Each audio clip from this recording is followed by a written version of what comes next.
You know, if I got it meant a lot, man. Gave me my first defeat, and it was something that just sat with me for some time. And I just felt that, something I definitely had to come back and get back. Emotionally, it played a big part, these last few years. And I just wanted to make sure that this time, I crossed all my T's and dotted all my I's. We had a tremendous camp. I was in great shape. And I was just gonna see where he was at. I wanted to push him to the limit. Surprised, like I say, that he was trying to box, but whatever the case was, we was gonna do whatever we had to do to handle business tonight. You can use it funny in your pocket. A lot of things happening at this press conference. Go ahead. This question is for Berto and Virgil. What was your first reaction when he knocked you down, and what did Virgil say in the corner for Virgil? Man, you know what the crazy thing about it, man? I didn't see the punch because the sun was in my eyes. Because the sun was in my eyes, so I really didn't see the punch. The punch didn't hurt me at all. It just felt like it just hit me off balance because it was like I say, it seems like I just didn't see it because the sun was in my face. But I just went back to the corner. I just shook my head, and Virgil's like, I know he didn't hurt you with that punch. It's time to, get focused and get on him. And I said, all right. So I just wanted to press the action because I felt like I was, in better shape than he was. Just being in there, just seeing his facial expressions, just seeing little small things that people on the outside of the ring can't see. That's how I wanted to continue pressing the action and, keep pumping my jab out there because little things just showed me that he was, mentally, kind of breaking a little bit, So, I know it's going to catch him, sooner or later. Andre, tell us about the headbutt early on in the fight. Yeah, he just, he just came forward, and that's what happens when you fight. Me and Southpaw and Orthodox fighter. From time to time, it can be headbutts, and that's pretty much what happened. We just ran into each other, and guess he got cut.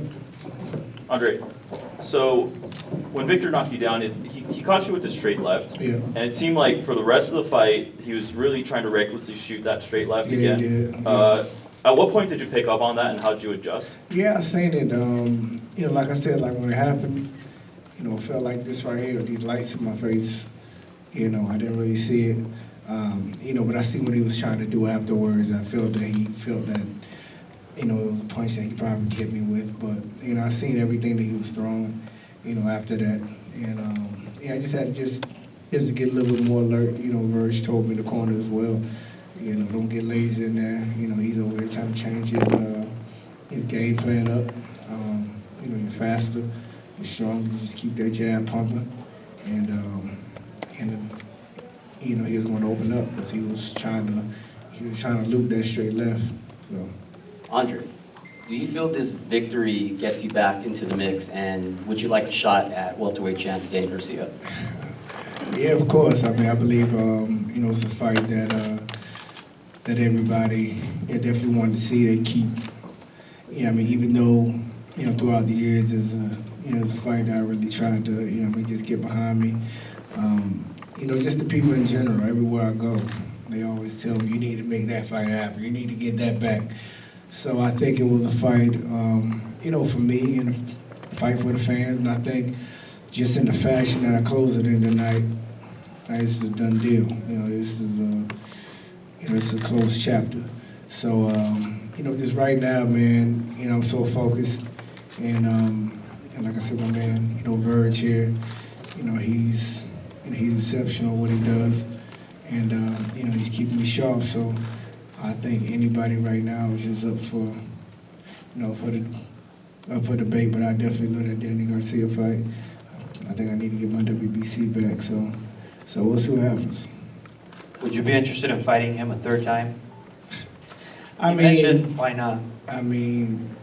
If it makes sense, if the money's there.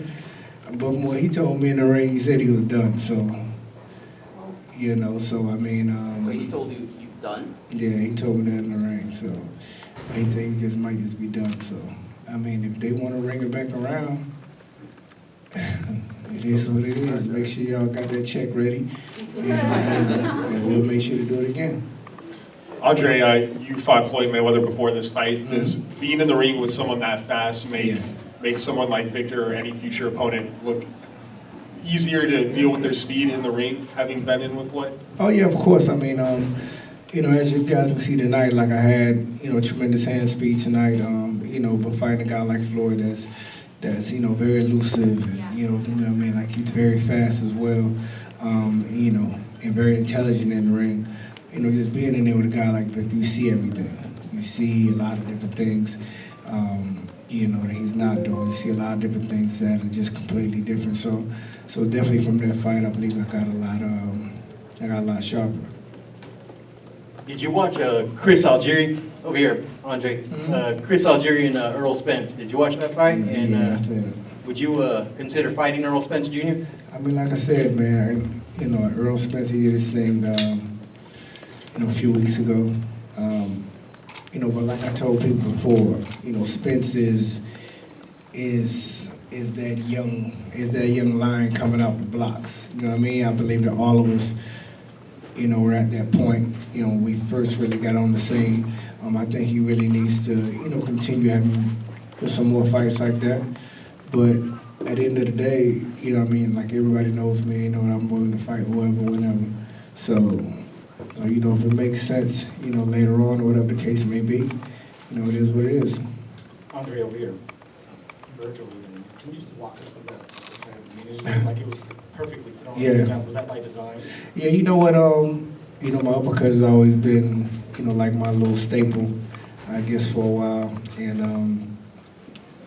And you know, in camp, you know, I was touching a lot of my sparring partners with it, and you know, guys like Virgil and you know, our other guys that are, you know, what I mean, in the gym as well. They continue to telling me like, "Listen, you need to bring that back," because I guess it was in retirement for a while. But you know, he just kept leaning in, And I heard Verge, and I heard my dad as well. You know, tell me, hey, you know, the uppercut is there. He leaned right into it. And like for me, for some reason, man, I don't know why. You know, when I throw that uppercut, it's you know, I can hit it just right on the head, you know, and it was a perfect shot.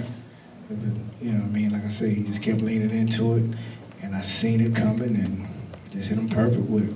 And I just, you know, at that point, you know, I didn't want to at all just let him off the hook at all. You know, I did that the first fight, and I think that was a mistake of mine. But this time I was ready, I was in shape, all I seen was blood. That's it. You know, I was not going to let him off the hook the second time. Berto, I talked to Danny right here, Oh. right in the front. I talked to Danny Garcia yesterday, and he told me he would fight you or Victor if this fight was had an impression, a great impression. What do you say to that? Well, I guess he got his impression tonight, right? I mean, I know he was ringside. Yeah, I know he seen those punches. I know he heard those punches. He can see what type of fashion, you know, we finished the fight in, so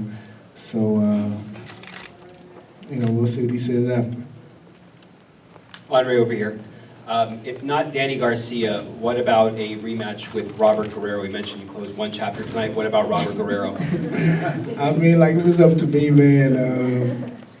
You know, my pops always used to tell us, you know, respect is you know, it's never given, it's always earned. I mean, it was up to me for sure. I'll just take on anybody that I ever took an L from, but you know, right now we just moving forward, man. Like I said, we just, I believe that it's just a lot of great competition out there right now. And for me, I believe anybody, you know, out there can see that, you know, I match up great with any of them. Because like I said, I bring the speed, I bring the power, I bring the explosiveness, and they know I got, you know, I got the heart that's the size of this room. And at the same time, like I said, we got Virgil here that's definitely just, you know, making sure like boxing IQ is there. So like I said, man, it's for anybody. Andre, the days of boxing have changed since Ray Robinson fought, when they were fighting almost every week. Yeah. You didn't have a lot of action tonight. You look like you might be ready to fight next week. Yeah, I mean, if I can fight tomorrow, get a couple more rounds in, I'll be good. But we had like a long training camp though. We had a, good 9-week camp. I had tremendous sparring partners, man. They was on my ass every day. And like for me right now, like it'll just be the fact of really just relaxing from training camp. But just my focus right now, I'm ready to get right back in. So just continue learning, continue, trying to better my game. All right, good? Everybody good? Everybody good? Everybody good? Thank you guys for coming. Thank you. Round of applause for Andre Berto.